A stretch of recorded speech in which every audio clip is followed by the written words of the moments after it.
রাধে রাধে বন্ধুরা, সবাই কেমন আছো?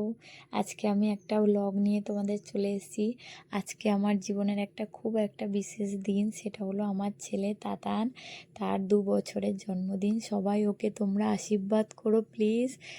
একটা ছোট্ট বাচ্চা ও, আমি যে এত বড় হয়ে গেছি কোনোদিন বুঝতে পারিনি। আজকের আমি মাও হয়ে গেছি, 2 বছর হয়ে গেল। আর এটা আমার ছোট্ট সোনা। আর আমি যেহেতু সুন্দরবন থাকি, আর দেখো আমাদের এখানে বিখ্যাত বড় কাচারি, যেখানে আমি খুবই বিশ্বাস করি। এখানে আমাদের স্বয়ং বাবা বসে আছে, আমরা সব কিছুতেই তাকে মানি। আর আমার এখানে একটা মানসিক ছিল, তাই আমি সেটাকে পূরণ করতে চলে গেছিলাম বাবুর জন্মদিনে। আমি এখানে প্রত্যেক বছরই আমি বাবুর জন্মদিনে আসি। তা আমার বাবুর আগের বছরেও পড়েছিল জন্মদিনটা শ্রাবণ মাসের প্রথম সোমবার, এবছরও পড়েছে প্রথম সোমবার। দেখো আমি আগের বছরেও স্নান করিয়ে পুজো দিয়ে গেছিলাম। এখানে বাবার কাছে একটা পুকুর আছে, যেখানে স্নান করলে শরীর সুস্থ হয়ে যায়। আমি স্নানের ভিডিওটা হয়তো তোমাকে দেখাতে পারিনি, কারণ আমিও ওর সাথে স্নান করছিলাম।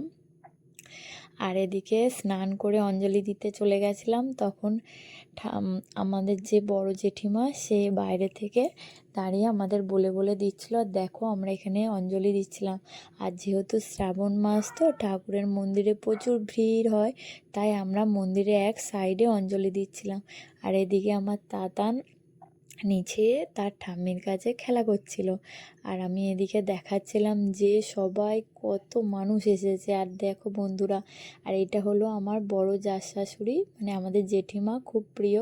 উনি আমাকে খুব ভালোবাসে আর আমিও ওনাকে খুব ভালোবাসি, মানে নিজের মানুষের মধ্যে একজনকে মনে করি। আর উনি দেখো আমার ছেলেকে কতটা ভালোবাসে। দেখো উনি আমাদের সাথে চলে গিয়েছিল, কারণ যেহেতু আমার বাবুর জন্য আমরা দণ্ডি কেটেছি, তাই ওনাকেও সাথে করে নিয়ে গেছিলাম। আর এইটা আমাদের সেই বিখ্যাত ভাইরাল বড় কাচারি বাবা মন্দির। এখানে যদি তোমরা কেউ পারো এসে এখানে পুজো দিতে পারো।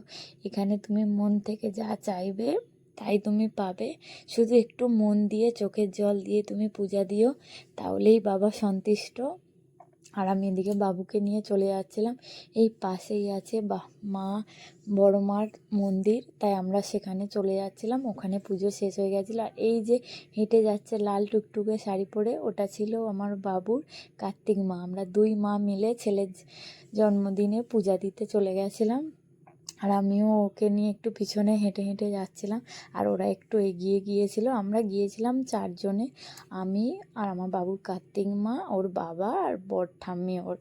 আমরা 4 জনে চলে গিয়েছিলাম পূজা দিতে। আর এই দেখো আমাদের এখানে বড় মার নতুন মন্দির হচ্ছে, এখনও ওখানে বড় মা আসেনি। পাশেই ছোট মন্দির আছে, যেখানে বড় মা অনেক আগে থেকে থাকে, এখন সেখানেতেই থাকে মা। আপাতত পূজা হয়ে ওখানে আসেনি মা।